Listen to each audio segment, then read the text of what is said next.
Welcome back to a brand new episode of the Youier podcast. I am your host, Elle Edwards, and I'm excited to share the Youier book with you, continuing today over the next few days. We are in the Should Shove a challenge, and this one is called, What About Those Days When Everything Feels Too Much?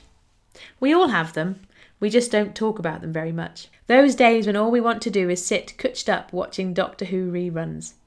With all this talk of love and showing up all in, it would be wrong of me not to give voice to those days when simply getting up feels like a struggle, let alone trying to shine. Truth be told, I tend not to stay low for very long. I don't like it and it makes me feel rough. I lost a baby when I was 9 weeks pregnant, and after a week of crying, I decided I'd had enough. Nothing really felt better until I got pregnant again, but just deciding made enough of a difference such that I personally tend to be quite matter-of-fact about the difficult days. However, that word personally is important. One size really does not fit all.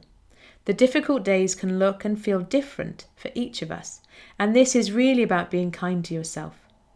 I wrote the first draft of this chapter on the day we learned of Robin Williams' death, apparently to suicide.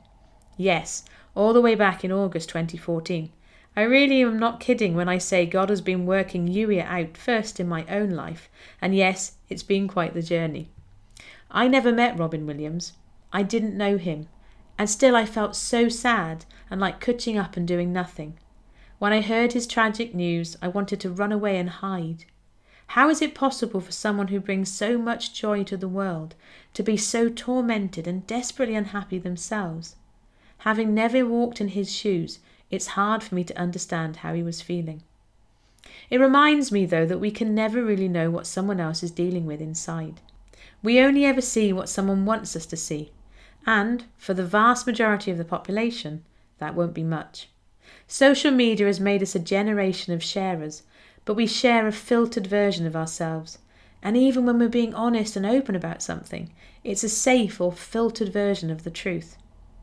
If today you're having a horrible day, when it all feels too much, I'm here to remind you to focus simply on putting one foot in front of the other, moment by moment. You are brilliant and wonderful and lovely, and you have so much to share with the world. On days like today, though, you don't have to do anything, but it might help you to focus on being brilliant and wonderfully lovely to yourself. And remember, you are totally and completely loved. All this talk of showing up and ditching the shoulds isn't about getting God to love you anymore. He cannot love you any more than he does right now in this very moment. And there is nothing that you can do or say or think that will change that. Ask Holy Spirit to share his heart for you in this moment. Ask, expecting an answer, and prepare to hear anew just how loved you are. And your Holy Spirit love note for today.